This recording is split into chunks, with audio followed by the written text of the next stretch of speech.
তো সকলকে স্বাগত জানাই আমার একটা নতুন ভিডিওতে।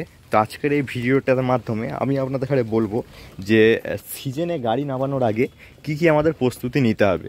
তো আপনারা আমাকে অনেকেই কমেন্ট করেছিলেন এই টপিকের উপর ভিডিও বানানোর জন্য, যে দাদা এরকম আমার গাড়ি 1 বছর, কেউ বলেছেন 2 বছর, 4 বছর, 5 বছর বা তারও বেশি আছে পুরনো গাড়ি, কেউ বলেছেন আমার নতুন গাড়ি কিনেছি, তবে সিজনে কেমন করে কি নামাবো বুঝতে পারছি না।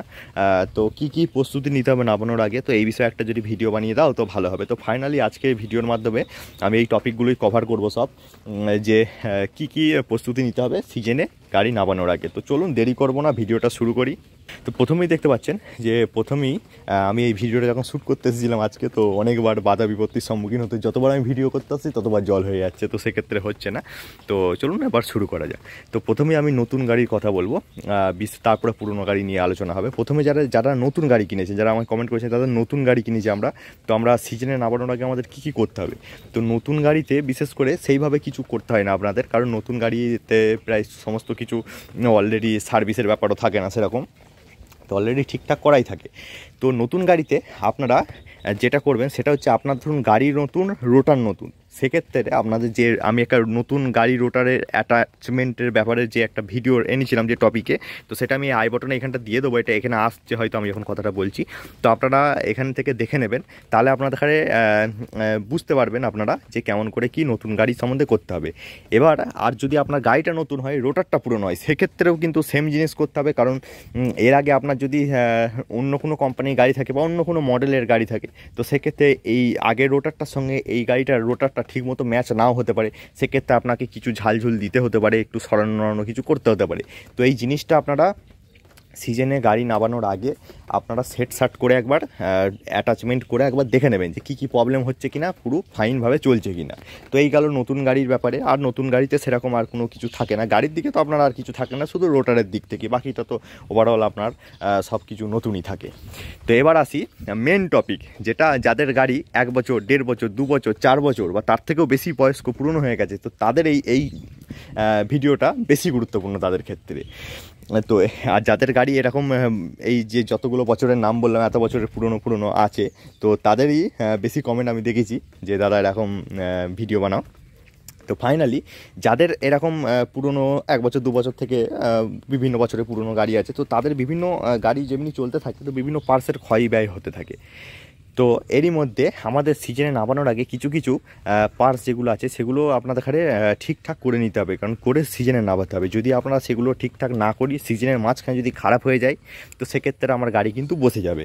তো এটা করলে একদমই চলবে না, কারণ সিজনেই আমাদের ইনকাম করা সবথেকে বেশি ইনকাম হয় সিজনে। তো প্রথমেই আমাদের যে প্রত্যেকটা স্টেপ বাই স্টেপ আমি আপনাদের বলবো। প্রথমে এর ইলেকট্রনিক্সে আসা যাক, গাড়ির যে ইলেকট্রনিক্সের যে সমস্ত জিনিসপত্র আছে সেই ক্ষেত্রে। তো প্রথমে আপনারা যদি নিজেরা গাড়ি সম্বন্ধে কিছু বোঝেন তো ভালোই, যদি না বোঝেন, আপনার ড্রাইভার যদি বোঝে বা যে যাই হোক, আপনারা প্রথমেই দেখে নেবেন যে সমস্ত কিছু লাইট ফাইট সমস্ত কিছু যে কটা জিনিস আছে সে কটা ঠিকঠাক চলছে কিনা। এবার যদি দেখেন আপনার যে এই আলোটা, এটাকে পার্কিং আলো বলি, এটা যদি আপনার না চলে, তো সেক্ষেত্রে আপনার কোনো সেইভাবে অসুবিধা কিছু হবে না। কিন্তু আপনার ধরুন হেডলাইট জ্বলছে না, তো সেক্ষেত্রে আপনার কিন্তু অসুবিধা হবে। আপনার ইনস্ট্রুমেন্ট ক্লাস্টার যেটা আছে সেটা ধরুন ইঁদুরে কেটে দিয়েছে এখানে, সেটা আপনার ওখানে আলো আসছে না, 4x4 লাইট জ্বলছে না, তো সেক্ষেত্রে আপনার কিন্তু অসুবিধা হবে। তো আগে আপনাদের ইলেকট্রনিক্সের দিক থেকে চাবি অন করে সমস্ত জিনিস আপনাদের দেখে নিতে হবে যে সমস্ত কিছু প্রপার একদম ওয়ার্কিং কন্ডিশনে আছে কিনা। তো বিশেষ করে আপনার হেডলাইটটা জ্বলছে কিনা, বাকি ধরুন এই যে পার্কিং লাইটটা বললাম, ওটা যদি নাও জ্বলে আপনি পরের সিজনে ঠিক করতে পারবেন, কিন্তু আপনার হেডলাইটটা যদি না জ্বলে আপনি কিন্তু রাতের বেলাতেও কাজ কিছুই করতে পারবেন না। তো হেডলাইটটা আপনাকে দেখতে হবে ঠিক আছে কিনা, হর্নটা দেখতে হবে ঠিক আছে কিনা। আরেকটা যেটা গুরুত্বপূর্ণ জিনিস, সেটা হচ্ছে ওই পেছনে যে প্লাউ ল্যাম্প আছে, এই প্লাউ ল্যাম্পটা ওটা ঠিক আছে কিনা আপনাদের দেখতে হবে। আর ইনস্ট্রুমেন্ট ক্লাস্টার তো অবশ্যই ওটা তো দেখতে হবে ঠিক আছে কিনা প্লাউ ল্যাম্পটা। এবার ধরুন আপনি আপনার ড্রাইভার সন্ধ্যেবেলা গাড়ি দিয়ে চলে গেল, এবার আপনার গাড়িতে প্রচুর কাজ, আমি একটা গল্পের মতো বলে আপনাদের বোঝানোর চেষ্টা করছি, প্রচুর কাজ আছে। আপনি এবার ঘরেই ছিলেন, এবার বার হলেন যে ঠিক আছে তাহলে গাড়িতে তো খুব চাপ আছে, আমি আজকে তাহলে রাতে কিছুটা করে দিই, তাহলে কালকে ড্রাইভার এলে একটা মোটামুটি সব খরিদ্দার কটা আমারই থাকবে, এরকম ভাবলেন আপনি গাড়িতে চেপে বললেন, গাড়িতে চেপে মাঠেও চলে গেলেন, আপনার হেডলাইট কিন্তু জ্বলছে, মাঠে চলে গেলেন, মাঠে গিয়ে আপনি বৃষ্টি হচ্ছে ভিজেও গেলেন, ঠিক আছে চষা তো হচ্ছে, পয়সা হবে, অসুবিধা নেই, ভিজিয়ে একটু কিছু হবে না। তো সেক্ষেত্রে গিয়ে দেখলেন মাঠে গিয়ে আপনি দেখলেন আপনার পেছনে আলোটাই জ্বলছে না। প্রবলেমটাই জ্বলছে না। তো সেক্ষেত্রে আপনার কিন্তু পুরো জিনিসটা ফালতু হয়ে যাবে। এবার আপনাকে হয় কাউকে বাড়ি থেকে নিয়ে যেতে হবে, যে পেছনে এখানে বসে বসে টর্চ মারবে, আপনাকে দেখতে হবে। নাহলে কিন্তু আপনার ওই ব্রেক লাইট যেটা আছে, পার্কিং লাইট অন করলে ব্রেক লাইট আছে, সেইটা জেলে জেলে ইয়ে হয়। আর ম্যাক্সিমাম গাড়িতে আমি দেখেছি এই যে ধান বইতে গেলে না, এগুলো সব কেটে যায়। তো ম্যাক্সিমাম কেউ ঠিকই করে না। তো এইটা কিন্তু আপনারা বিশেষ করে একটু নজর দেবেন, তাহলে আপনাদের সুবিধা হবে। কারণ এবার যা সিজনে যা বৃষ্টি হচ্ছে, যদি প্রপার বৃষ্টি হয়ে যায় তো সেক্ষেত্রে আপনার এক রাতে অর্ধেক কাদা হয়ে যায়। আমাদের এখানে যা মাঠ আছে, তো রাতে সবাই তখন চসবে। তো সেক্ষেত্রে আপনার যদি আলো খারাপ হয়ে যায়, আপনাকে ওই টর্চ দিয়ে ছাড়া আর কিছু আপনার করতে পারবেন না। কারণ ওই মুহূর্তে সে ওয়ারিং খুলে ওই কাদায় ঠিক করা, আবার ম্যাক্সিমাম জন তো ঠিক মিস্ত্রি দিয়ে করান। তো সেক্ষেত্রে যারা নিজে জানেনও তারাও ঠিক করতে পারবেন না ওইটুকু টাইমে। তো সেক্ষেত্রে কিন্তু আপনারা ওই যে লাইটের ব্যাপারটা বললাম, সেটা কিন্তু আপনারা অবশ্যই গুরুত্ব সহকারে দেখবেন সিজনে নামার আগে।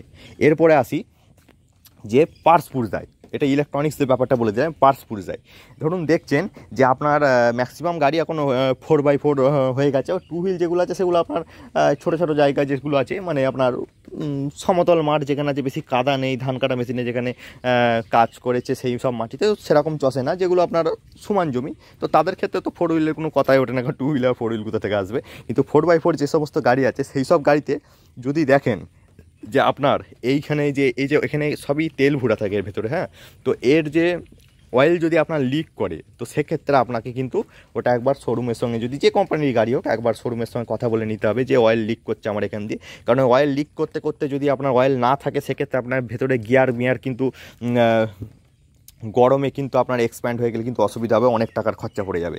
তো সেক্ষেত্রে যদি অয়েল ময়েল এখান থেকে লিক করে, বা অয়েল লেভেলগুলো একটা চেক করে নিতে পারেন। তো অয়েল যদি লিক করে আপনাকে কিন্তু ব্যবস্থা নিতে হবে। নেক্সট হচ্ছে আপনার পাওয়ার স্টিয়ারিং। তো এই দেখুন পাওয়ার স্টিয়ারিং, আমি গাড়ি জাস্ট আমার শোরুম থেকে এসে যে আমি কাজ করতে নিয়ে গিয়েছিলাম। তো পাওয়ার স্টিয়ারিং আপনার যদি দেখছেন, পাওয়ার স্টিয়ারিং গোসছে খুব, মানে এখান থেকে শুরু করলেন ঘোরানো, এরকম ঘোরালেই ঘুরে যায়। কিন্তু আপনার ধরুন এইখান থেকে শুরু করলেন, এতটা এলো, তারপরে টান হওয়া, মানে এতটা টান হওয়া শুরু হলো, তাহলে কিন্তু আপনার সেক্ষেত্রে প্রবলেম আছে পাওয়ার স্টিয়ারিংয়ে। স্টিয়ারিং জিনিসটা আপনাকে দেখতে হবে, কারণ এই যে সমস্ত জিনিস বললাম, এইগুলো যদি সিজনের মাঝখানে খারাপ হয়ে যায়, আপনার কিন্তু অনেক দিন গাড়ি বসে যেতে পারে। নেক্সট যেটা আছে সেটা হচ্ছে আপনার এই যে 4x4 যে লিভারটা আছে, এই লিভারগুলো আপনারা ম্যাক্সিমাম সমস্যা হচ্ছে। তো আমি গাড়ি শোরুম থেকে জাস্ট ঠিক করে নিয়ে এসেছি। তো এই যে লিভারগুলো আছে, এই লিভারগুলো দেখতে হবে আপনার ওখানে মিটারে আলোটা জ্বলছে কিনা। আলো যদি নাও জ্বলে, তো সেক্ষেত্রে আপনার 4x4টা চালিয়ে বুঝতে পারবেন যে চলছে কিনা। তো সেক্ষেত্রে 4x4টা আপনাকে পাওয়ার স্টিয়ারিং 4x4 এই দুটো জিনিস আপনাকে দেখতে হবে। যদি কোনো সমস্যা দেখছেন, তাহলে কিন্তু আপনারা এটাকে কিন্তু আপনার ঠিক করতে হবে, ফেলে রাখা চলবে না।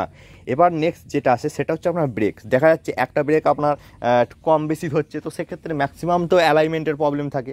কারণ কিছু ড্রাইভার বাঁ দিকে এত ধরা বলতে চষার আর কি পাক খাওয়াটা, তো বাঁ দিকে ঘুরে ম্যাক্সিমাম বাঁ দিকেই ঘুরে গেছে। তো সেদিকে বাঁ দিকেটা বেশি হয়েছে বলে সেটা আপনার এখানে অ্যাডজাস্ট করতে পারেন।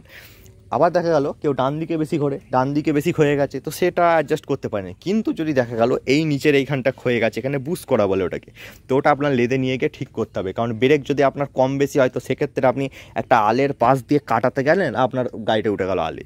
তো এই সমস্যাটা হবে, আমিও নিজেও ফেস করেছি। তো এই যে জিনিসগুলো আছে, এইগুলো আপনাদের দেখতে হবে। আর একটা জিনিস যেটা হচ্ছে, আপনার গাড়িতে যদি দেখেন হোয়াইট স্মোক, তো হোয়াইট স্মোক যে জিনিসটা আছে, এটা কিন্তু খুব গুরুত্বপূর্ণ একটা জিনিস। হোয়াইট স্মোক মানে হচ্ছে আপনার দুটো জিনিস হতে পারে।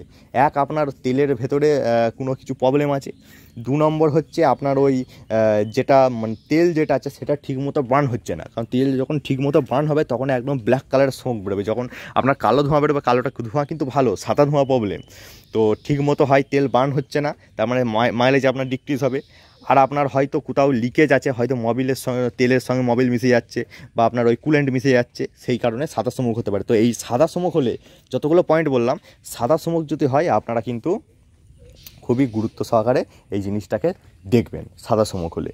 কারণ সিজনের মাঝখানে গিয়ে আপনার অনেক ক্ষতি হতে পারে। আর সিজনে নামার আগে রেডিয়েটারের যে কুলেন্টগুলো আছে, ওগুলো আপনারা সবগুলোই প্রায় জানেন, ওগুলো বাড়িতে একটু চেক করে নেবেন। এয়ার ক্লিনার যেটা আছে সেটা অবশ্যই একবার করে ঝেড়ে পরিষ্কার করে নেবেন, দেখবেন পরিষ্কার আছে কিনা, কারণ মাইলেজ আপনার ডিক্রিজ হবে, পাওয়ার কমে যাবে। আর আপনার যেটা গুরুত্বপূর্ণ জিনিস যেটা আছে সেটা হচ্ছে আপনার এই পিটিও শাফটটা।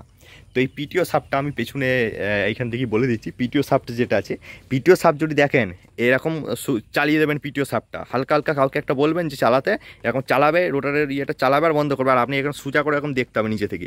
যদি দেখেন একটু এরকম টাল হয়ে চলছে, তাহলে কিন্তু আপনার জানতে হবে পিটিও শাফটটা আপনার টোল খেয়ে গেছে বা ভেতরে কোথাও ক্র্যাক হয়ে গেছে।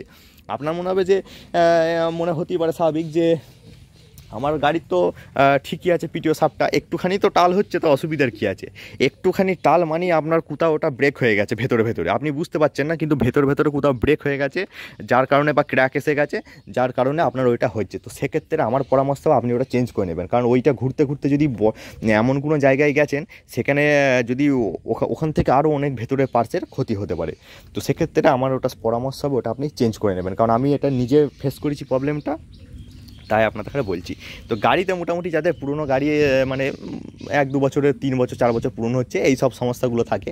আর বাকি যদি আপনার হাইড্রোলিক্সের প্রবলেম থাকে, বেশি ইঞ্জিনের ভেতরে যদি কোথাও অয়েল লিক করে থাকে, যেটা সাদা স্মোকের সঙ্গে বললাম, স্টার্টারের প্রবলেম থাকে, সেই সমস্ত প্রবলেমগুলো আপনাদের কিন্তু গুরুত্ব সহকারে দেখতে হবে। তো মোটামুটি এই যে পাওয়ার স্টিয়ারিংয়ের এই ব্যাপারটা, ইলেকট্রনিক্সের এই ব্যাপারটা, ওই রেডিয়েটারের কুলিং উলিং ওই ব্যাপারটা, আর পিটিও শাফট, এই কটা দেখলেই আপনারা চলবে। 4x4 গাড়ি যাদের 4-5 বছরের হয়ে গেছে তাদের। তো আমি মোটামুটি আমার প্রবলেম ছিল পাওয়ার স্টিয়ারিং, আমি সারিয়ে নিয়ে এসেছি, আর গাড়ির ইঞ্জিন এমনি একদম ওকে আছে, কোনো প্রবলেম নেই। আর বাকি পিটিও শাফট আমার চেঞ্জ প্রায় প্রথম বছরই 2বার ভেঙে গিয়েছিলো, আর বাকি প্রায় 3 বছর হয়ে গেল, তো কোনো প্রবলেম নেই, সেটাই চলছে। 4x4 শাফট ঠিক করেছি। তো মোটামুটি এই সমস্ত জিনিসগুলো আমাদের এখানে দেখতে হবে, যে সিজনে নামার আগে এই সমস্ত জিনিসগুলো গাড়ি ঠিক করতে হবে। এবার আমি আপনাদের এখানে কিছু জিনিস বলবো যেগুলো মানে নেসেসারি নয়, কিন্তু আমি যেগুলো করি, মানে আমি পার্সোনাল আমার যে সমস্ত জিনিসগুলো যেগুলো আমি অ্যাড করি গাড়িতে, মানে সিজনে নামানোর আগে, সেইগুলো আমি আপনাদের সঙ্গে শেয়ার করবো। যদি ভালো লাগে আপনারাও করতে পারেন, তো সেক্ষেত্রে আমি এটা অ্যাড করবো। এটা মানে আপনাকে করতেই হবে এমন কোনো মানে নয়, এটা আমি করি বিশেষ করে। যেমন দেখতে পাচ্ছেন ম্যাক্সিমাম সময় এখন সিজনে আমার ড্রাইভার চষবে। এবার আমি যখন চালাই তখন আমি ভাবলাম যে খুব গরম করছে, তো গরম করার কারণে ওই দেখতে পাচ্ছেন একটা ফ্যান দেখতে পাচ্ছেন, এই দেখুন এইখানটা, আশা করছি এখানে দেখতে পাচ্ছেন, এই দেখুন ফ্যান, ওই ফ্যানটা আমি লাগিয়েছি ওখানে। তো ভালো প্রপার হাওয়া হয়। আপনারা যদি চান যে দাদা দেখিয়ে দাও কেমন করে আমরা লাগাবো, তো আমিও সেটা আপনাদের কাছে ভিডিও বানিয়ে ওর জন্যই একটা আলাদা ভিডিও বানিয়ে দেখিয়ে দেবো যে এরকম আর কি কেমন করে ফ্যান লাগাতে হয়। তো এই দেখুন, তো এই ফ্যানটা ছোটো পাড়া সাইজ দেখলে কী হবে, ভালোই হাওয়া হয়, আমি নিজেই লাগিয়েছি। তো এটা সুইচটা এখন এখানে সেটটা হয়নি, তো সুইচটা সেট করব এখন, তবে চলে, ওয়ার্কিং কন্ডিশনে খুব ভালো হয়। আর বিভিন্ন আলো লাগাই, যেমন আমি এখানে আলো লাগিয়েছিলাম যাতে আপনার ওই ডায়েরি মাইরি লিখতে কার কত মিনিট হয়েছে। এখন ম্যাক্সিমাম আমি থাকলে তো ফোনে করি, কিন্তু ড্রাইভার ম্যাক্সিমাম ফোন ইউজ করতে পারলেও সেইভাবে নোটপ্যাড ইউজ করতে পারে না, আর সেইভাবে অসুবিধা থাকে। তো চাষিও অনেক ক্ষেত্রে লিখে দেয় তো খাতায় যে কার ক মিনিট হলো, বা কি ম্যাক্সিমাম কিছু কিছু ড্রাইভার পারে লিখতে, তো তারা লিখে দেয়। তো সেক্ষেত্রে লিখতে সুবিধার জন্য এখানে আমি আলো লাগিয়ে রাখি, তো আলোটা যাতে সুবিধা হয়, তো এই আলোর ব্যাপারগুলো থাকে। আর একটা বোনাস টিপস যেগুলো দিয়ে দিই, সেখানে এইখানে এই ধারে দেখতে পাচ্ছেন, এই ধারে ওই সেই ধানের বীজ চাপা দেয়, ওই পলিথিন পেছনে আর এই ধারে দিয়ে দেওয়া হয়, যাতে জল হলে প্রবলেম হয়। আর রেইনকোট তো ড্রাইভারের জন্য একটা অবভিয়াসলি লাগবেই একখানা। আর এই পেছনে দেখতে পাচ্ছেন এই রোটারের পেছনে এই মাটিটা সমান করার জন্য এই পেছনে যে ডালাটা থাকে, এই রোটারের পেছনে দেখতে পাচ্ছেন এই ডালাটা যে আছে, এই ডালার পেছনে আমি পার্সোনালি একটা বাঁশ বা কিছু ওই টাইপের কিছু ফেলে দেওয়া হয়। আমি নয়, ম্যাক্সিমাম সবাই করে ওটা, তো এটা ফেলে দিই। তো এটা ফেলে দিলে কী হবে, আপনার এই রোটারটা যখন যাবে এই ডালার এই কোণে না, এই কোণ দিয়ে যখন যাবে একটা সিরিয়াল থেকে যায় দুপাশে দুটো, তো ওই বাঁশটা গেলে কী হবে, ওই সিরিয়ালটা ভেঙে দেয়। তো আপনার ওই 19-20-এর ফারাক, তাছাড়া আপনার কিছু হয় না। তবে কিছু কিছু চাষি বলে যে ওইটা থাকলে একটু ভালো হতো, কাজে মানে লাগে একদম অস্থির। যেখানে আপনার ধরুন ঘুলে গেছে কাদাটা, একদম কাদা ঘুলে গেছে, সেক্ষেত্রে আপনার কাজে লাগবে। যদি আপনার সেই দরকচো টাইপের মাটি হয়ে যায়, তাহলে কিন্তু আপনার অতটা ভালো কাজে লাগে না, আমিও জানি, ওর কারণ ওর উপর দিয়ে উঠে চলে যাবে। তো আপনারা যদি মনে হয় আপনারা করতে পারেন, বিশেষ করে যে লম্বা যে স্ট্রেট সেগুন কাঠ যদি থাকে, ওগুলো কিনে নিয়ে এসে একটু ভারী হলে ভালো হয়। মিনিমাম যদি আপনার 20-22 কেজি হলে তো খুবই ভালো হয়, আমার মতে যেটা আছে 20-22 কেজি হলে খুবই ভালো হবে। এমনভাবে ঝুলাতে হবে যেন এরকম জায়গায় ঝোলে। তো আপনার একটা অসুবিধা হবে, ড্রাইভার আল বাঁধার লোক থাকতে হবে, নাহলে আপনি যখন ব্যাকে করে দেবেন ওইটা ভেতরে ঢুকে যাবে, আল বাঁধতে পারবেন না রোটারের পেছনে করে। তো এই সমস্ত জিনিসগুলো সিজনের আগে অবশ্যই চেক করে নেবেন, তাহলে দেখবেন গাড়ি একদম ওকে চলবে। আর প্রত্যেক পয়েন্টে প্রত্যেক সিজনে আপনাদের কাজ, যতদিন কাজের চলে জানি না, আমাদের এখানে একদম খুব হার্ড কাজ চলে আপনার 10 দিন মতো। খুব খুব চাপের কাজ চলে, কারণ একদম ভোরবেলা থেকে শুরু হয়, রাত পর্যন্ত চলে, এরকম 10 দিন মতো হয়। আপনাদের কেমন কি হয় কমেন্টে আমাকে জানাবেন, অনেকজনা জানান, আমাকে খুবই ভালো লাগে। আর আপনারা অনেক যে কমেন্ট করে, দাদা তোমার কথা শুনে আমার খুবই ভালো উপকৃত হলাম, তো সেগুলো এই জন্যই আসলে ভিডিওটা বানানো, কারণ ভিডিও বানিয়ে এমন কোনো আর্নিং হয় না যে মানে ভিডিও বানাতে সেইভাবে উৎসাহ লাগবে। শুধু আপনারা কমেন্ট করেন যে দাদা আপনার ভিডিও দেখে আমরা খুবই উপকৃত হয়, খুবই ভালো লাগে, সেই হিসেবে জাস্ট ভিডিও বানানো, তাছাড়া এমনি টাকা পয়সা সেরকম কিছুই হয় না। তো এই ব্যাপার হলো। তো এই সমস্ত জিনিসগুলো যেগুলো বললাম এগুলো সিজনে ইউজ করুন, তারপর আমাকে কমেন্টে জানাবেন যে আপনারা আরও এছাড়াও যদি কিছু ইউজ করে থাকেন তো কমেন্টে জানাবেন যে আমরা এই জিনিসগুলো আরও ইউজ করে থাকি। আর এই সমস্ত জিনিসগুলো যদি ইউজ করেন তাহলে দেখবেন সিজনে ভালো করে গাড়ি চলবে, কোনো অসুবিধা সেক্ষেত্রে হবে না। আর একটা জিনিস ভিডিও শেষ করার আগে যেটা আপনাদের কাছে দেখিয়ে দিচ্ছি, যে তেলের ব্যাপারটা আপনারা অনেকজনই বলে যে দাদা তেলের ব্যাপারটা কী করো একটু বলে দাও, তো তেলের ব্যাপারটা আমি বলে দিই। তো এই দেখতে পারেন, আমি আপনাদের কাছে প্রত্যেক ভিডিওতে বলতাম যে ট্যাঙ্কি দেখাবো, আমি এবার আগের বার দেখাতে পারিনি, তো এবার দেখিয়ে দিচ্ছি। তো এই দেখুন এই ট্যাঙ্কি, আপনাদের আমি প্রত্যেক ভিডিওতে বলি যে 2খানা করে ট্যাঙ্কি করে রাখবেন। এটা দেখুন, এটা হচ্ছে 20 লিটার, এটা তো ব্যাটারির জল ছিল, তো এটা 20 লিটারের ট্যাঙ্কি, মানে অনেক দিন আগে ব্যাটারির জল ছিল, তারপরে কেরোসিন দিয়ে প্রায় আপনার 20-25 বছর বয়স হয়ে গেছে এই ট্যাঙ্কিটার। আর এইটা দেখতে পাচ্ছেন, তো এইগুলো ভালো করে ধোয়া, সবকটাই পরিষ্কার করা, এগুলো মোবিলের চেয়ার। তো প্রথমে যেটা মাঠে ধরুন ম্যাক্সিমাম তো 60 লিটার আপনি ভরে দিলেন, ম্যাক্সিমাম লোকের হয়ে যায় 60 লিটার, মানে হেউজ ট্যাঙ্কি, ওখান থেকে মাঠ থেকে এসে ওই আপনার হয়ে যায়। কিন্তু যেখানে আপনার যখন সারাদিন সারা চলে গাড়ি, মাঠে একটা ড্রাইভার চলে গেলো আরেকটা ড্রাইভার এলো, ওরকম খুব কমই হয়, আর যত দিন যাবে কমই হবে ওরকম। তো সে বিষয়ে পরে আসছি। তো এখানে দেখতে পাচ্ছেন, তো এরকম ট্যাঙ্কি, এটা 30 লিটারের আছে, এটা গাড়িতে ভরে, এই ট্যাঙ্কি থেকে এতে ভরে ওতে ভরে গাড়িতে ভরার জন্য ব্যবহার করা হয়। আর এই যে জিনিসটা দেখতে পাচ্ছেন, এটা মাঠে নিয়ে যাওয়ার জন্যে, মানে ধরুন আমি গাড়ি সকালবেলা ফুল ট্যাঙ্কি করে দিই, সিজনে ফুল ট্যাঙ্কি করে দিই, তো ফুল ট্যাঙ্কি করার পরে আমি এবার গাড়িটা চলে যাই মাঠে। এবার ধরুন দেখা গেলো যে আমাদের দুটো করে ড্রাইভার লাগে, বা আমি যখন যাই, ধরুন আমি সন্ধ্যেবেলায় গেলাম, তো সন্ধ্যেবেলায় যখন গেলাম তখন আমি এই ট্যাঙ্কিটা নিয়ে গেলাম, ড্রাইভারকে দিয়ে দিলাম, ড্রাইভার তেলটা ঢেলে দিল বা আমি ঢাললাম, দিয়ে ড্রাইভারকে দিয়ে পাঠিয়ে দিলাম। তো ড্রাইভার বাড়িতে এসে এটা রেখে দিয়েছে, যদি গ্রামের ড্রাইভার হয়তো বাকি বাইরের হলে বাড়ি চলে যায়, আর আমি ওখানে চালিয়ে তখন ওই তেলটা শেষ করে বাড়ি এসে ফুল ফিল আপ করে দিয়ে ঘুমোতে যাই, কারণ সকালবেলায় তেল ভরতে গেলে আপনার কিন্তু কাজ পাবেন না। তো এই একটা ব্যাপার থাকে, এটা মাঠের ট্যাঙ্কি আর এইটা গাড়িতে ভরার ট্যাঙ্কি। আর এই যে দুটো দেখছেন, এই যে দুটো, এই একটা আছে এটা 200 লিটারের, 200 লিটারটা বলে, তবে 220 লিটার করে আরামসে ধরে যায়, 220 লিটার করে। তো এই যে জিনিসগুলো আছে, তো এই জিনিসগুলো আপনাদের দরকার হবে স্টোর করে রাখার জন্য। আর কাছে যদি পাম্প থাকে তাহলে তবুও আমি বলবো যে আপনার অন্তত 100 লিটার অন্তত রেখে দেওয়াটা ভালো হবে, কারণ কাছে পাম্প থাকলেও ধরুন এই রাতের বেলা আপনি যাচ্ছেন, তো বাড়িতে রেখে দেওয়াটা একটু বেটার হবে। তো এই দেখতে পাচ্ছেন দুটো ট্যাঙ্কি। তো আপনাদের কত এরকম ডিব্বা ট্যাঙ্কি লাগে, মানে ডিব্বা আর কি তেল লাগে সিজনে, আমাকে কমেন্টে একটু জানাবেন আপনারা এই যে ডিব্বা তেল লাগে সিজনে। তো আমার দেখতে পাচ্ছেন আপাতত আমার প্রস্তুতি 2 ডিব্বা 20,000 করে দেখতে পাচ্ছেন, একটা ডিব্বা ভর্তি হতে 20,000 টাকা করে লাগে টোটাল। আর বাকি এক্সট্রা যেগুলো হয় সেগুলোতে ভরে নেওয়া হয়। বাকি এইটুকু প্রস্তুতি হয়েছে আমার আপাতত এখনও পর্যন্ত। এবার আরও আসবে, এতে শুধু হবে না, কারণ এতে যেটুকু আছে তো নিজেদের যে সমস্ত জমি জায়গা আছে তাতেই শেষ হয়ে যাবে অর্ধেক, কিন্তু বাকি যে সমস্ত ভাড়া চষা হবে তার জন্যে এটা মানে সাময়িক, ওই প্রথম যেটা দুয়ারময় করা, মানে প্রথম ঘাস মারা আছে, তো সেইগুলো করতে লাগবে বাকি যে সমস্ত জিনিসগুলো আছে। আর বাকি আরও আসবে এরকম প্রায় আমার 2 ডিব্বা দেখালাম, আরও প্রায় 3 ডিব্বা মতো তো লাগবেই। তো এই ছিল মোটামুটি চাষের আগে প্রস্তুতি। টোটাল ভিডিওটা একটু বড় হয়েছে, এখনও পর্যন্ত যদি দেখে থাকেন আপনারা তাহলে জানতে হবে ভিডিওটা আপনাদের খুবই ভালো লেগেছে। তো বন্ধুদের মধ্যে শেয়ার করবেন, যারা গাড়ি কিনবো ভাবছে তাদের মধ্যে শেয়ার করবেন, তারাও দেখবে যে কী করতে হয় না করতে হয়, বিবেচনা করবে গাড়ি নেবো কি নেবে না।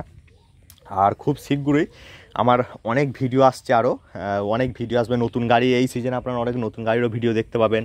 আবার অনেক ভিডিও আসবে, যে আমি একটা ভিডিওতেও বলেছিলাম যে নতুন গাড়ি কেনার আগে কী দেখবেন, আমার এত কাজের চাপ থাকে আমি ভিডিও দিতে পারি না, তো সেগুলো ভিডিও আস্তে আস্তে সিজনটা শেষ হয়ে যাক, সব আপনারা ভিডিও আস্তে আস্তে পেয়ে যাবেন। তো এই ভিডিওটা কেমন লাগলো কমেন্টে জানাতে ভুলবেন না। বড় হয়ে গেল ভিডিওটা, চ্যানেলের নতুন এলে চ্যানেলটাকে সাবস্ক্রাইব করবেন।